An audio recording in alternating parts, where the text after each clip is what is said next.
My name's Jeff Warmer. I live in Bradley Stoke. And how long have you lived in Bradley Stoke? I've lived here for about 2.5 weeks now. And when you arrived, you unpacked all the usual stuff, all the boxes, and anything else? That particular day, no, it was just the regular boxes. 6 days later, we had a special delivery, which arrived on the back of an HGV trailer with a tractor to pull it off, and it is my 7-ton Scorpion tank. On the day it was delivered, a few of the neighbours came out and the kids were loving it because there was a tank and an HGV. It's a bit of an unusual way to arrive in a neighbourhood. Yeah, it certainly is, but so far I've had quite a few neighbours knock on the door and say hello and introduce themselves. Maybe half a dozen visits, I think, and everyone so far has been positive. So that's been a pleasant surprise. It's very friendly, Bradley Stoke, especially if you've got a tank parked on your driveway. But why a tank? Is it something you've always wanted? Not really. I work with a load of other people that are like-mindedly not so conventional. We kind of discuss sort of Russian heavy machinery, and I was just looking through the auctions at Whittam, who sell ex-MOD hardware, and there were some tanks for sale. So I had a bid on one late one Saturday night, and I didn't win that one. And then a couple of weeks later, there was another one came up for auction, so I had a bid on it. And that was on a Monday, and then on a Friday afternoon, I had a phone call from Whittam's while I was at work saying, "Hello, sir, you've just bought a tank." Right, and how did that go down? Well, I'd actually forgotten all about it, because the auction finished on Monday. I was expecting a phone call maybe Monday, Tuesday or Wednesday. So by the time Thursday and Friday came, I just sort of put it at the back of my mind. Then I was at work and I had a phone call, and of course everybody in the office was laughing at me, myself included.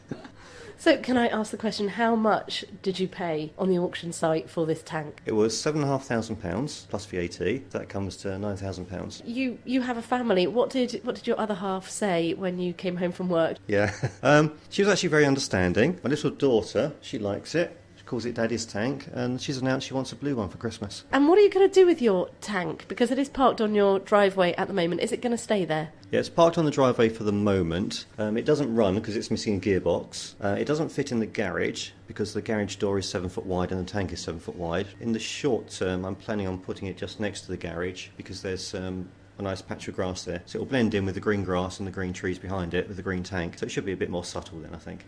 Long-term plan, you say it hasn't got a gearbox. What are you hoping to do with this tank? It's a bit of a restoration project and a bit of a whim purchase, if I may say so.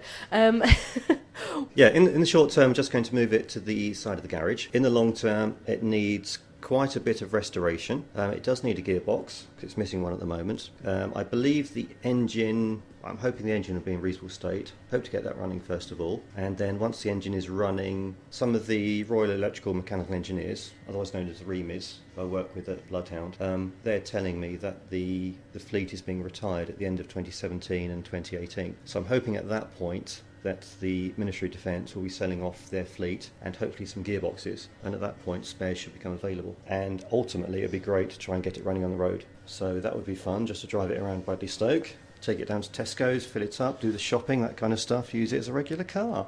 Why not?